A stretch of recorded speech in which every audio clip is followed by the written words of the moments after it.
Hi everyone, I'm Gabe Sanchez, and this is Blues Wireless TV.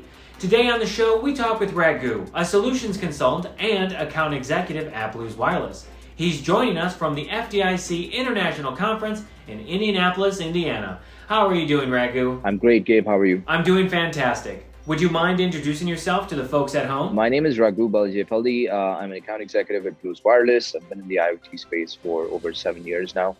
Helped a lot of companies take their ideas of IoT, turn that from ideation to all the way to actual real world products that they sell in the market and that they monetize. So I've had a little experience doing that. It must be exciting being able to go to a live conference with real people again. It's just good to see, people and be able to shake their hands more than anything else. So it's nice to just see people out and about, business picking up. So it's all positive signs for us as well. Before the show, you mentioned the fire safety and rescue markets have little patience for equipment failure given the high risk, high consequence environment that they operate in.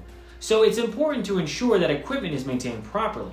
The topic of predictive maintenance has come up numerous times at the conference.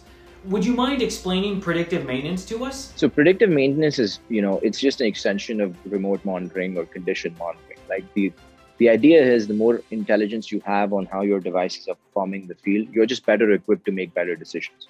You know what is working, what's not working, you know where the problems are, and you can be proactive about it than be reactive. So there's a lot of companies from like pump manufacturers to engines to compressors who've already taken the path, or some of them who are trying to take the path towards IoT.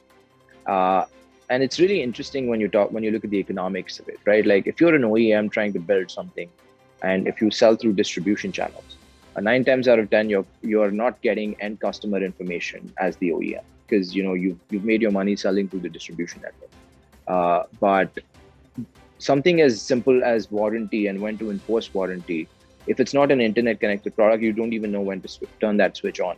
I can call you 3 years later after my warranty expired. According to you, that's the first time that the warranty has started. So basic things like this can also not be enforced, just primarily because the information doesn't exist to the OEM. So this is where IoT, for example, can help accomplish such low-hanging fruit kind of tasks. The other thing is for predictive maintenance is, if you have a huge fleet out in the field, and if you are the person who's actually servicing this, a lot of times you actually are walking in blind. You don't know what the problem is, and even if you know what the problem is, you probably don't have the part in your supply chain to go fix it. So with predictive maintenance, when you have real-time data, when you understand how your units are performing in the field, so when you walk into this service kind of situation, first of all, you have more information about what's going on, and you can take the right kind of tools with you to actually fix the problem, maybe even the part, if you have that kind of intelligence.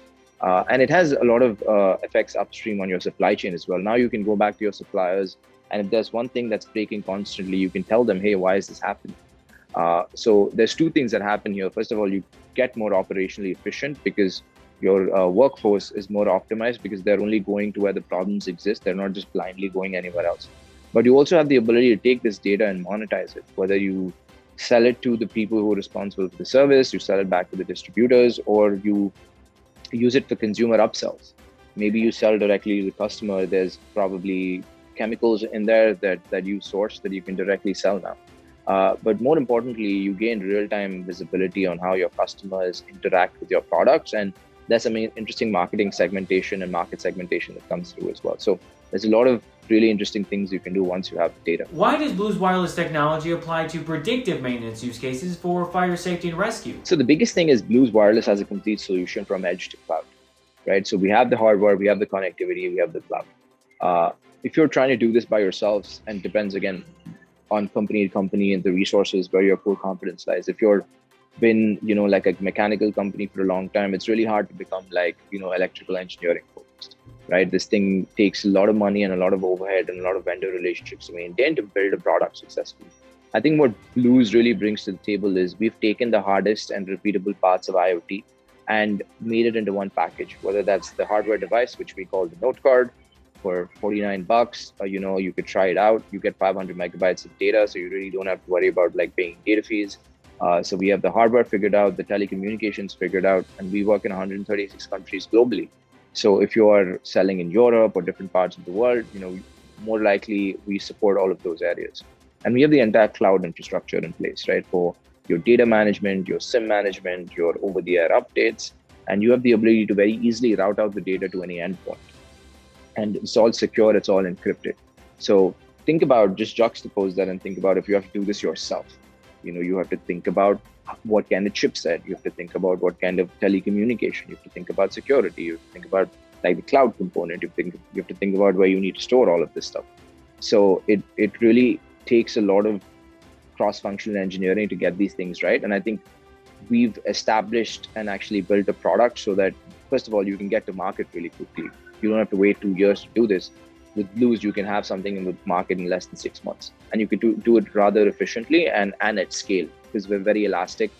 There's no contracts here, there's no lock-ins here, so you're not getting married to this vendor for the rest of the contractual period. It's pay as you go. So it really removes the emphasis on ROI and back to the use case. It sounds like Blues Wireless technology can make it much easier to retrofit existing devices or power new devices that must operate anytime and anywhere without the benefit of established communication networks like Wi-Fi or LoRa. Yeah, that's a true statement. Well, Raghu, I just want to say thank you so much for stopping by. It has been a pleasure. It has been a pleasure, Dave. Thank you so much for having me.